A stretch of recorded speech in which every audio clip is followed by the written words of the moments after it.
হ্যাঁ, মুশফিকিন সিদ্দিকী নামাজে দাঁড়িয়েছে, আপনি একজন মুচির ছেলে আমার পাশে দাঁড়ালেন, আমি আপনার দিকে তাকিয়ে যদি নাক ছিটকায়, আমার আল্লাহ আমাকে মসজিদ থেকে বার করে দিয়েছে।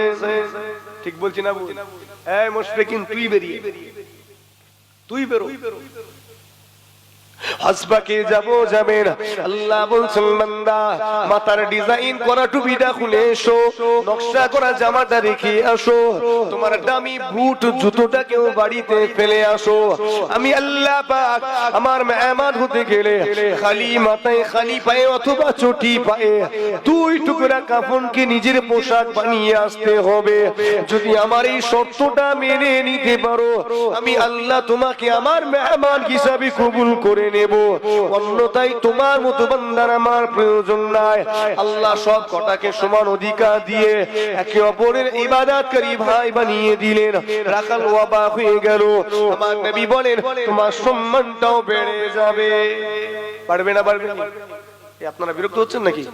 অসুবিধা হচ্ছে না তো? কালেমা পড়লে সম্মান বাড়ে।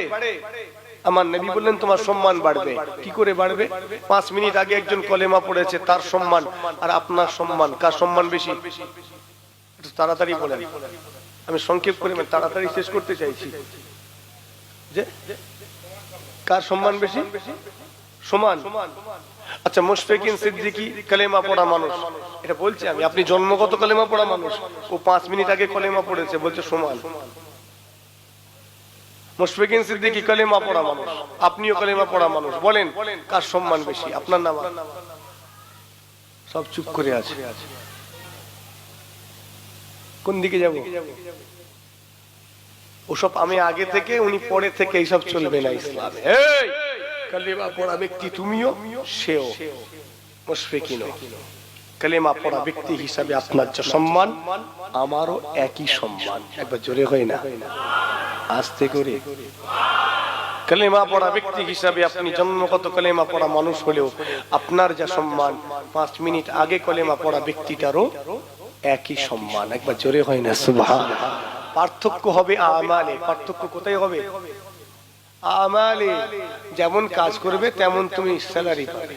সোজাসুজি কথা, যোগ্যতা নিয়ে এসো। এখানে বংশের গরম চলবে না। আমি পুরনো থেকে মুসলমান, সব চলবে না, রেখে দাও। বংশের গরম চলবে না, টাকার গরম চলবে না। তোমার যেমন কাজ তুমি তেমন পাবে। আমাল অনুযায়ী তোমার উঁচু নিচু হবে। তোমার কাছে আছে 1000 রাকাত, মানুষটার কাছে 2 রাকাত। পার্থক্য এখানে। তুমি বেশি সওয়াবের অধিকারী, মানুষটা কম সওয়াবের অধিকারী। পার্থক্য কোথায় হলো? আমালে হলো। কালেমা পড়া ব্যক্তি হিসাবে আল্লাহর কাছে সকলের সমান অধিকার। একবার জোরে, আর একটু আস্তে, আরো আস্তে। জি হ্যাঁ, শুনে রেখে দিন, আমার নবী পাক সাল্লাল্লাহু আলাইহি ওয়াসাল্লাম আরো বললেন,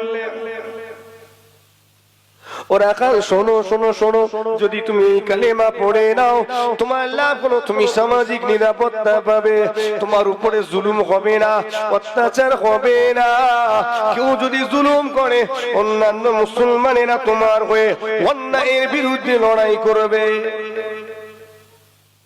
মুসলমানেরা কি করবে? এক হয়ে তোমার হয়ে অন্যায়ের বিরুদ্ধে লড়াই করবে। আমরা লড়াই করি তো অন্যায়ের বিরুদ্ধে, প্রতিবাদ করি তো।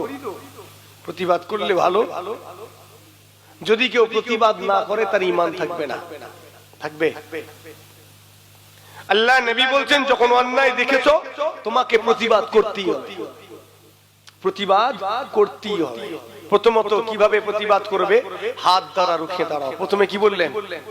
হাত দ্বারা রুখে দাঁড়াও। তুমি অক্ষম, হাত দ্বারা রুখে দাঁড়াতে পারবে না, প্রতিবাদ করতে পারবে না। আল্লাহর নবী বললেন, তুমি জবান দ্বারা হুঙ্কার দাও, বলো এটা ভুল হচ্ছে, এটা অন্যায় হচ্ছে, এটা জুলুম হচ্ছে। তুমি দেখছো পরে অ্যাকশন চলবে,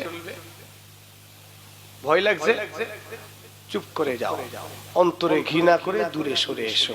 মনে রেখো, ফাযালিকা ইউদাফুল ঈমান, এটা সবচেয়ে কমজোর, সবচেয়ে দুর্বল ঈমানের পরিচয়। আপনাকে এই 3টের মধ্যে যে কোনো একটাই থাকতে হবে। এই 3টের মধ্যে যে কোনো একটাই, হয় হাত দ্বারা প্রতিবাদ করতে হবে, অন্যথায় জবান দ্বারা চিৎকার করে বলতে হবে এটা অন্যায়, অন্যথায় আপনাকে অন্তরে ঘৃণা করে দূরে সরে যেতে হবে। এই তিনটের বাইরে চলে যাওয়া মানে ঈমান থেকে মাহরুম হয়ে যাওয়া। ঠিক বলছি না ভুল বলছি? তিনটের বাইরে যাওয়া মানে আর নেই তো অপশন, চতুর্থ দলে তোমার নাম লিখায় না।